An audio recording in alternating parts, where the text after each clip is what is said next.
So, Farron, of course, there's more to this week than just the Gorsuch hearings and the Comey hearings and the Republicans' attempt to take away health care from millions of Americans.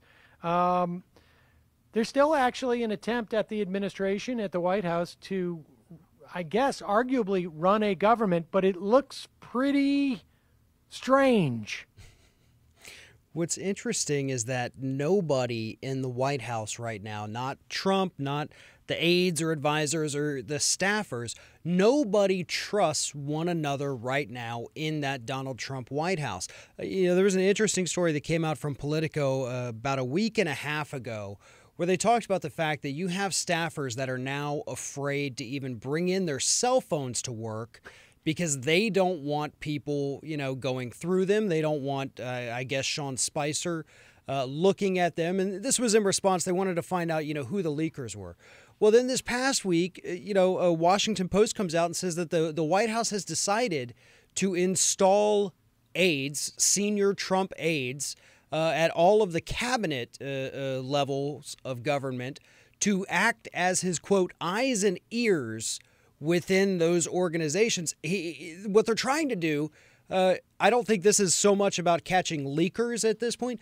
This is about making sure that everybody is loyal to Donald Trump, that they're not saying anything bad about him in the hallway, that they're, completely loyal. And this goes along with the fact that, again, another story from a couple weeks ago, they were going through Facebook feeds of potential employees, people who had applied for jobs in the White House, making sure that they had never written anything unpleasant or unflattering about Donald Trump, in case they were somebody from the Cruz campaign or the Jeb Bush campaign. They were weeding those people out if they ever said anything bad about Trump. This is a man so narcissistic that he's crippling the government from the inside because they can't find enough people willing to work for him who've never criticized him. And that's one of the biggest issues that we have from inside the actual government, other than obviously, being investigated for everything under the sun, is the fact that nobody wants to work with this guy. Nobody trusts themselves or trusts him enough to work for him. He doesn't trust them. I mean, look, the best word to describe this is not something I can say on the air without it being bleeped out. But I think we understand exactly what kind of situation we're dealing with inside of Trump's White House right now. It is an absolute disaster at every single level. Yeah, so I think you can say crap show. But the thing to be clear on here is, and there's a couple of stories that are involved in this one. The Trump administration, when a new administration comes in, there's about 4,000 people that need to be staffed up. And hundreds upon hundreds of those are ones that need some type of perfunctory Senate approval. They need to be nominated and so on. Most of the top cabinet, or I should say the cabinet positions, are filled. But in these agencies, there is no middle management. There's no upper management that has been filled here. And some have speculated that this is not just incompetence, but it's also, there's some design to it. And I think it's probably a combination of both incompetence and design. Because, largely speaking, the White House, the Trump administration, doesn't want functioning government agencies.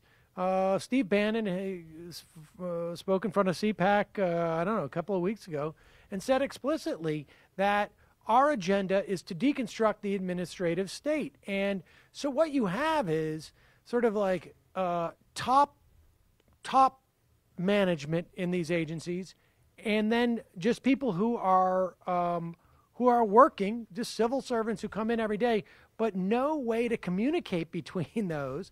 And then these people, some of them have been referred to as beachhead appointments. ProPublica did a great piece on these people who are put in ostensibly for temporary positions We don't know, depending on which agency, who has authority and who doesn't. But clearly, these are basically people who are put in like some type of counter-revolutionary guard to report back to the White House, not just spying on the civil servants who are there, but spying, like you say, on the people that Trump has appointed to be there to make sure that they're doing their job. Now, understand just how unqualified these people are to be at these agencies. The only qualification is they have shown their loyalty to Trump. And I don't know if you ever saw that movie, Bob Roberts, where Timothy Robbins' character is followed around by these sort of, somewhat crazed would-be brown shirts. But that's the type of people that we're talking about who are put into these agencies with no expertise, but rather just an ability to spy on these people. I don't know who they report to back at the White House. Maybe it's, I don't know, Reince Priebus or maybe one of Uday and Kusei when it comes to one of the Trumps. I mean, who knows at this point?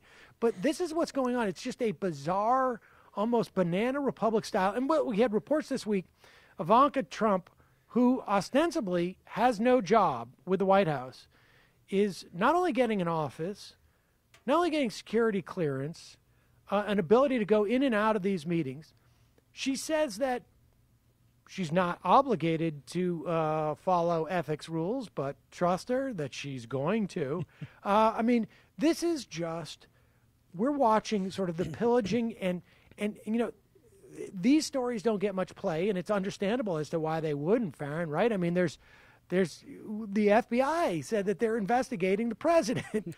But this destruction of our government, I mean, if somebody was to step in tomorrow, I think we could recover from this. Well, long term, this is a real problem. Well, it really is. And what's interesting is that obviously, we have to focus on the big stories. We have to talk about the investigations.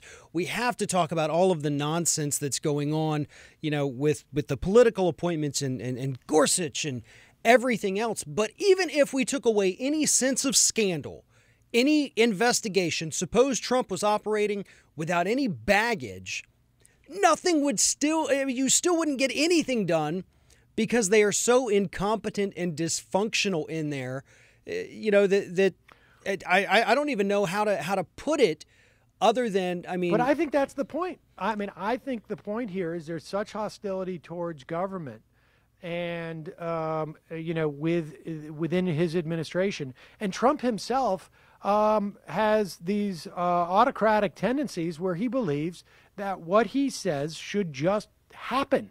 Whether it's, I don't like courts ruling against me. I don't know why I got to go through these bureaucracies and whatnot.